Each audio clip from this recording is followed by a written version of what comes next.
जय भारत के साथ स्वागत है आप सभी का आपके अपने news channel the CMM news 24/7 पर। तो ब्रेकिंग न्यूज़ और लेटेस्ट अपडेट में जानेंगे देश और दुनिया की महत्वपूर्ण कुछ चुनिंदा खबरें। तो बड़ी खबरों में खबर निकल कर आ रही है ताजमहल विवाद पर कोर्ट ने याचिकाकर्ता से कहा कि पहले पीएचडी करके आओ, बाद में कोर्ट में आकर बात करना। उसी के साथ खबर में जानेंगे राहुल गांधी गए हैं गुजरात, क्या है आगे की रणनीति चुनाव की जानेंगे। उसी के साथ शरद पवार ने की राजद्रोह के कानून हटाने की वकालत। साथ ही खबर आ रही है नवाज शरीफ से मिले उनके छोटे भाई शहबाज शरीफ। इसी के साथ खबर में जानेंगे हार्दिक पटेल के खिलाफ राजद्रोह के जो मामले थे गुजरात में वो हटाए गए हैं, वापस लिए गए हैं। साथ ही जानेंगे श्रीलंका के बद से बदतर हालात के बारे में। उसी के साथ सर्राफा बाजार का हाल और भारत के मौसम का पूर्वानुमान। तो सारी की सारी खबरें बहुत ही महत्वपूर्ण और चुनिंदा है, तो वीडियो को एंड तक जरूर देखिए ताकि आपकी कोई भी न्यूज़ अपडेट मिस ना हो। तो हेलो दोस्तों, आज तारीख हो चुकी है 13 मई 2022 और दिन हो चुका है शुक्रवार। तो पहली बड़ी खबर में जानेंगे ताजमहल विवाद पर हाईकोर्ट की फटकार, याचिकाकर्ता से कहा यूनिवर्सिटी जाओ पीएचडी करो तब कोर्ट आना। जी हाँ दोस्तों, ताजमहल का विवाद अब गहराता जा रहा है। भाजपा के अयोध्या मीडिया प्रभारी डॉक्टर रजनीश सिंह ने 7 मई को कोर्ट में याचिका दायर कर ताजमहल के 22 कमरों में से 20 कमरों को खोलने की मांग की है, जिस पर हाईकोर्ट ने याचिकाकर्ता को फटकार लगाई है। हाईकोर्ट ने यह कहा है कि जाओ पहले पीएचडी करो, रिसर्च करो ताजमहल पे, फिर कोर्ट आना। बढ़ती अगली खबर की ओर। इस खबर में जानेंगे ज्ञान व्यापी मस्जिद का दोबारा सर्वे होगा, कोर्ट कमिश्नर को नहीं हटाया जाएगा। तो ज्ञानवापी मस्जिद के सर्वे मामले में बड़ी खबर आई है। इस मामले में कोर्ट ने गुरुवार दोपहर एक अहम फैसला सुनाया है। अपने फैसले में कोर्ट ने कहा है कि ज्ञानवापी मस्जिद का दोबारा सर्वे कराया जाए। कोर्ट के निर्देश के अनुसार कमिश्नर अजय कुमार मिश्रा नहीं बदले जाएंगे, उनके साथ 2 और कोर्ट कमिश्नर नियुक्त किए जाएंगे।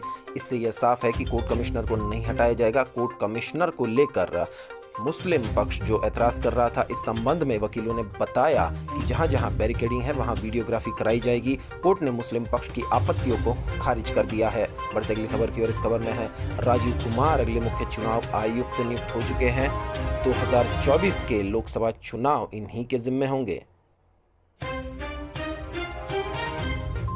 निर्वाचन आयुक्त राजीव कुमार को गुरुवार को अगला मुख्य निर्वाचन आयुक्त नियुक्त किया गया है, मतलब चीफ इलेक्शन कमिश्नर बनाया गया है। विधि मंत्रालय द्वारा जारी अधिसूचना के अनुसार वह 15 मई को पदभार संभालेंगे।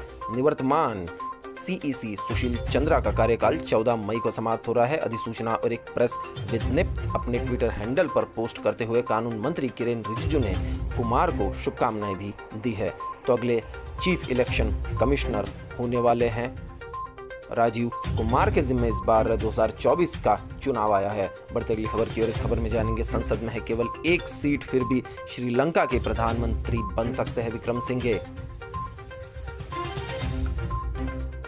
तो श्रीलंका की 225 सदस्यीय संसद में केवल एक सीट रखने वाले पूर्व प्रधानमंत्री रानिल विक्रमसिंघे देश के अगले प्रधानमंत्री बन सकते हैं।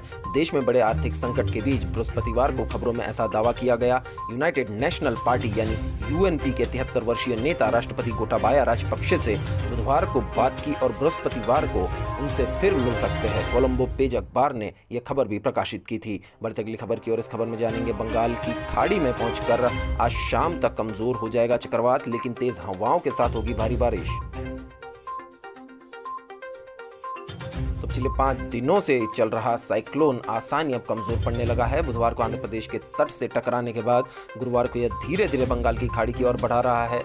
मौसम विभाग के मुताबिक साइक्लोन आज शाम तक बंगाल की खाड़ी में पहुंचेगा, इसके बाद यह शांत पड़ सकता है। हालांकि बंगाल की खाड़ी तक पहुंचने के दौरान ओडिशा, आंध्र प्रदेश और बंगाल के तटवर्ती इलाकों में हल्की से भारी बारिश के साथ 80 किलोमीटर प्रति घंटे की रफ्तार से हवाएं चल सकती है। तूफान का असर इन राज्यों की सीमाओं से लगे दूसरे राज्यों पर भी रहेगा। बंगाल और ओडिशा के तट से सटे झारखंड, बिहार, छत्तीसगढ़ के कुछ इलाकों में हल्की बारिश हो सकती है। इन इलाकों में बुधवार को भी भारी बारिश हुई थी। बढ़ती अगली खबर की ओर। तो इस खबर में है बाजार में गिरावट बढ़ी, सेंसेक्स 1342 अंक लुढ़क कर 53,000 के नीचे पहुंचा। तो स्टॉक मार्केट में गिरावट बढ़ गई है। आखिरी कारोबारी ट्रेंडिंग सेशन में 1342 अंक लुढ़क कर 52,750.35 पर कारोबार कर रहा है। वहीं निफ्टी की बात करें तो 3,800 वहीं निफ्टी की बात करें तो 384.50 अंक टूटकर 15,782.60 अंक पर कारोबार कर रहा है। सेंसेक्स और निफ्टी ने अपना अहम सपोर्ट तोड़ दिया है। ऐसे में आगे भी बाजार में बड़ी गिरावट की आशंका जताई जा रही है। निवेशकों के सिर्फ 8 दिन में 23 लाख करोड़ डूबे, ये भी खबर आ रही है। बढ़ते अगली खबर की और इस खबर में जानेंगे, जीरो कोविड पॉलिसी खत्म हुई तो चीन में आएगी कोरोना की सुनामी, 16 लाख मौतों का अंदेशा। तो चीन से खबर आ रही है, कोविड रिलेटेड खबर है।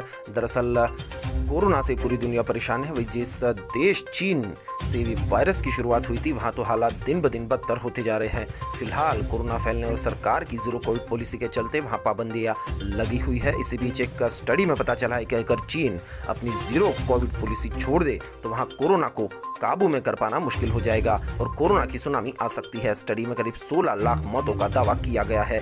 यह स्टडी शंघाई की फुडन यूनिवर्सिटी ने की है। बढ़ते अगली खबर की और इस खबर में जानेंगे, श्रीलंका में इसी हफ्ते नए पीएम की होगी नियुक्ति, राजपक्षे ने किया ऐलान। राष्ट्रपति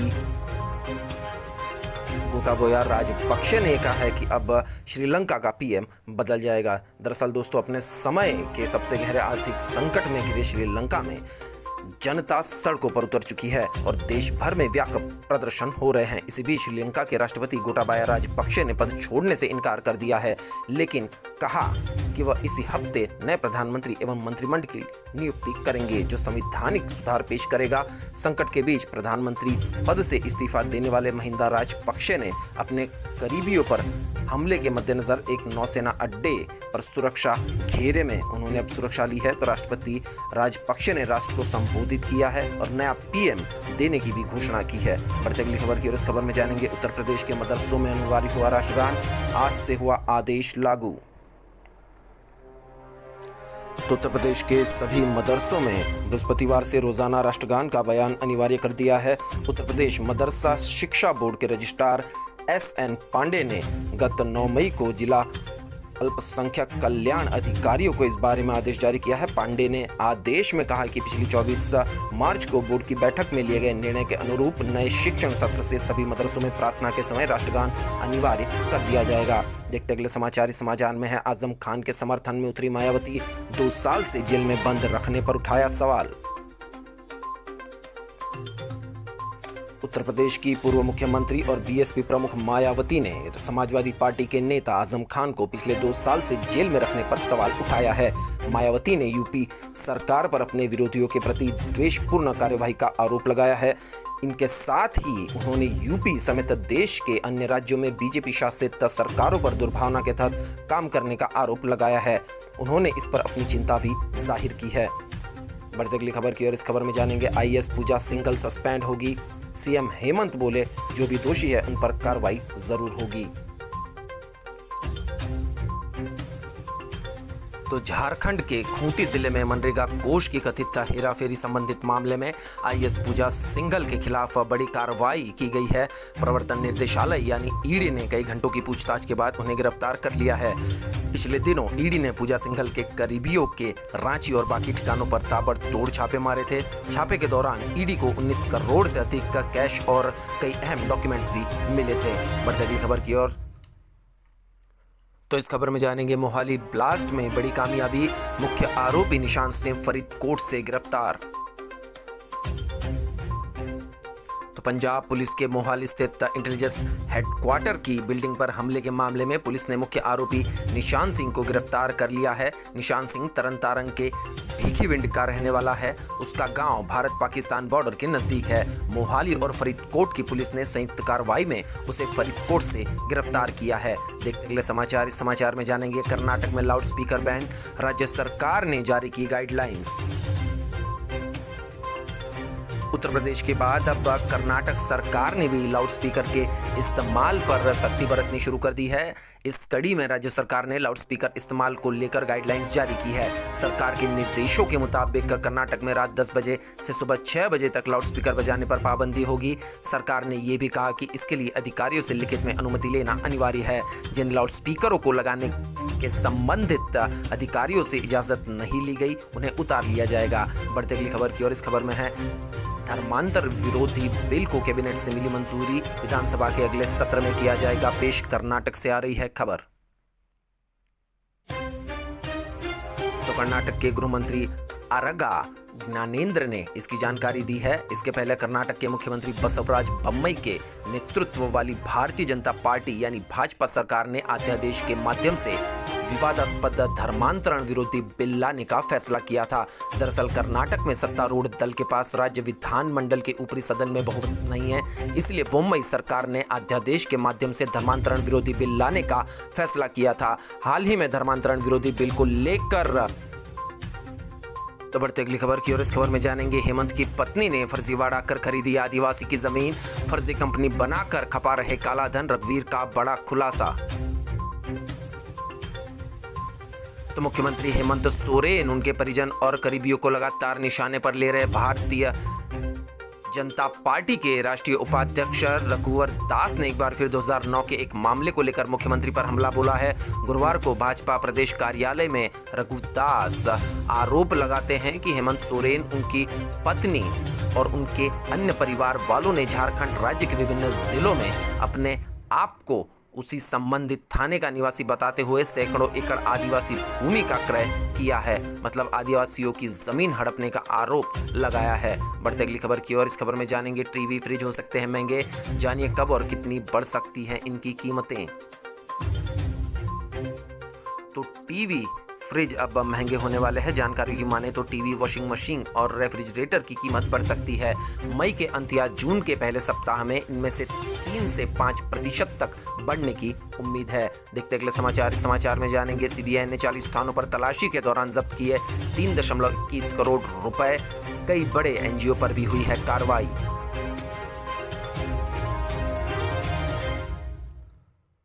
तो गृह मंत्रालय द्वारा एनजीओ पर कार्रवाई में केंद्रीय जांच ब्यूरो ने एनजीओ बिचौलियों और संघ के खिलाफ 40 स्थानों पर की गई तलाशी के दौरान 14 लोगों को गिरफ्तार किया है। 3.21 करोड़ रुपए नकद बरामद किए हैं। गृह मंत्रालय के अधिकारियों ने कथित तौर पर विदेशी चंदा अधिनियम के उल्लंघन का आरोप लगाया है। मंत्रालय की एक शिकायत पर गृह मंत्रालय के FCRA डिवीजन के 7 अधिकारियों और NIC बिचौलियों और एनजीओ प्रतिनिधियों सहित 36 लोगों के खिलाफ मामला दर्ज किया है। इसके बाद सीबीआई ने मंगलवार को देश भर में 40 स्थानों पर तलाशी भी ली है। बढ़ते अगली खबर की ओर। इस खबर में जानेंगे, छोटे करदाताओं को अब परेशान नहीं करेगा आयकर विभाग, जानिए क्या हुए नियम में बदलाव। तो IT रूल्स अब थोड़े चेंज हो चुके हैं, क्या कुछ है बताएंगे आपको। आयकर विभाग यानी इनकम टैक्स ऑफिस के अधिकारी अब छोटे करदाताओं को शो कोज नोटिस नहीं जारी करेंगे, क्योंकि विभाग ने फील्ड ऑफिसेज से कहा है कि वह 2012-13 से लेकर 14-15 तक के कारोबारी साल के लिए असेसमेंट नोटिस जारी न करे। 3 साल की असेसमेंट अवधि के बाद भेजे गए नोटिसों के संबंध में शीर्ष अदालत के फैसले को लागू करने का निर्देश जारी करते हुए विभाग ने कहा कि वित्त वर्ष 2016 और वित्त वर्ष 2017 के लिए जहां इस तरह के नोटिस जारी करने की समय सीमा 3 साल के भीतर आती है, टैक्स अधिकारी कारण बताओ नोटिस जारी करेंगे। 30 दिनों के भीतर पुनर्मूल्यांकन कार्रवाई शुरू करने के लिए करदाताओं को सूचना भी प्रदान की जाएगी। बढ़ते अगली खबर की ओर। इस खबर में जानेंगे, भीलवाड़ा के बाद हनुमानगढ़ में सांप्रदायिक तनाव हुआ है। राजस्थान से खबर आ रही है, महिलाओं की छेड़खानी का भी मामला आया है। उसका विरोध करने पर विश्व हिंदू परिषद के नेता पर जानलेवा हमला हुआ है, ऐसी खबर आ रही है। 1.5 महीने के अंदर 5 जिलों में हिंसा भड़की है। दरअसल राजस्थान में सांप्रदायिक तनाव थमने का नाम नहीं ले रहा। भीलवाड़ा के बाद अब हनुमानगढ़ के नोहर कस्बे में बुधवार देर रात 2 समुदायों के बीच विवाद हो गया, जिसमें एक समुदाय के लोगों ने विश्व हिंदू परिषद के नेता पर जानलेवा हमला कर दिया। इसके बाद पुलिस ने भद्रा, नोहर और रावतसर में आगामी आदेश तक इंटरनेट बंद कर दिया और दोनों समुदाय के लोगों को हिरासत में भी लिया है। देखते अगले समाचार। इस समाचार में जानेंगे, कमलनाथ बोले मुझे छोकरा बुलाते थे सीनियर। यूथ कांग्रेस के प्रदर्शन में कहा, बीजेपी के पास पुलिस, पैसा, प्रशासन, फिर भी हम नहीं दबेंगे। तो यूथ कांग्रेस के प्रदर्शन में शामिल हुए पूर्व मुख्यमंत्री कमलनाथ ने कहा, जब मैं पहली दफा संसद में पहुंचा था मुझे मेरे सीनियर छोकरा कहकर पुकारते थे। वो भी एक समय था। आज बीजेपी के पास 3 चीजें हैं, पुलिस, पैसा और प्रशासन। याद रखिए, हम न पैसे, न पुलिस और न प्रशासन से दबेंगे। महंगाई, बेरोजगारी एक चुनौती नहीं है, हमारी संस्कृति को बचाना भी सबसे बड़ी चुनौती है। महंगाई, बेरोजगारी और आदिवासियों पर अत्याचार को मुद्दा बनाकर मध्य प्रदेश यूथ कांग्रेस ने आज प्रदर्शन किया। कांग्रेस नेता व्यापन चौराहे से सीएम हाउस घेरने के लिए निकले, लेकिन रेड क्रॉस हॉस्पिटल के सामने पुलिस ने बैरिकेड लगाकर उन्हें रोक लिया, फिर वाटर कैनन का इस्तेमाल कर उन्हें पीछे हटाया। बड़े नेताओं को हिरासत में लिए जाने के बाद प्रदर्शन खत्म हुआ। बढ़ते अगली खबर की ओर। इस खबर में जानेंगे, 3 दिन बाद भीगेगा मध्य प्रदेश। भोपाल, इंदौर में मेहरबान रहेगा मानसून। प्रदेश में कहां कितनी बारिश के आसार है, जानते हैं। दरअसल गर्मी के बीच अब प्री मानसून आने वाला है। पश्चिम बंगाल में बने साइक्लोन की वजह से 16 मई से मध्य प्रदेश में प्री मानसून दस्तक दे सकता है। 3 दिन बाद प्रदेश में बादल डेरा डालना शुरू करेंगे। शाम को हल्की बूंदाबांदी राहत देगी। इस बार मानसून भोपाल, इंदौर, नर्मदापुरम, उज्जैन संभागों में ज्यादा मेहरबान होगा। जबलपुर और सागर संभाग में यह सामान्य ही रहेगा। दरअसल पीके साहा ने बताया कि 15 मई तक का मौसम इसी तरह बना रहेगा। बादलों से धूप का तीखापन कम हो सकता है, लेकिन गर्मी रहेगी। साइक्लोन के कारण हल्के बादल आ रहे हैं। 16 मई से मौसम बदलेगा, बादल छाना शुरू हो जाएंगे। तीसरे सप्ताह में गर्मी रहेगी, लेकिन ज्यादा नहीं। अधिकतम तापमान 40 डिग्री के आसपास रहेगा। मई के अंतिम सप्ताह में एक बार फिर तापमान ऊपर चढ़ेगा, यह 44 डिग्री तक जा सकता है। इसके बाद गर्मी के तेवर ज्यादा तीखे नहीं रहेंगे और 14 मई से हीट वेव का दौर भी खत्म होगा। तो मध्य प्रदेश के मौसम की थी यह जानकारी। बढ़ते अगली खबर की ओर। तो इस खबर में अब जानते हैं पटना समेत बिहार के कई जिलों में तेज बारिश हुई है। अगले 24 घंटे भी बारिश और तेज हवा का अलर्ट है। गर्मी से मिलेगी राहत। तो पटना समेत बिहार के कई जिलों में देर रात से सुबह तक बारिश तेज हुई। कई जिलों में अभी भी आसमान में बादल छाए हुए हैं। आने वाले 24 घंटों को लेकर भी मौसम विभाग ने तेज हवा के साथ बारिश का अलर्ट जारी किया है। पटना सहित राज्य के 6 से ज्यादा जिलों में बारिश के आसार है। मौसम विभाग के मुताबिक राज्य में पूर्वी और दक्षिण पूर्वी हवा का प्रभाव बना हुआ है। इसकी रफ्तार 8 से 10 किलोमीटर प्रति घंटे की है। हवा के प्रभाव के कारण मौसम पे प्रभाव भी पड़ सकता है। बढ़ते अगली खबर की ओर। इस खबर में जानेंगे सहारा इंडिया के मालिक को बड़ा झटका। पटना हाई कोर्ट ने कहा कोर्ट से बड़े नहीं सुब्रत रॉय, कल फिजिकली 10:30 बजे मौजूद होने के आदेश। इन्वेस्टर्स को रुपए नहीं लौटाने के मामले में सहारा इंडिया के मालिक सुब्रत रॉय को पटना हाई कोर्ट से बड़ा झटका लगा है। इनके तरफ से दायर किए गए अंतरिम आवेदन को खारिज कर दिया गया है। गुरुवार को सुनवाई करते हुए जस्टिस संदीप कुमार ने कहा कि कल हर हाल में सुबह 10:30 बजे सहारा इंडिया के मालिक सुब्रत रॉय को हाजिर होना होगा।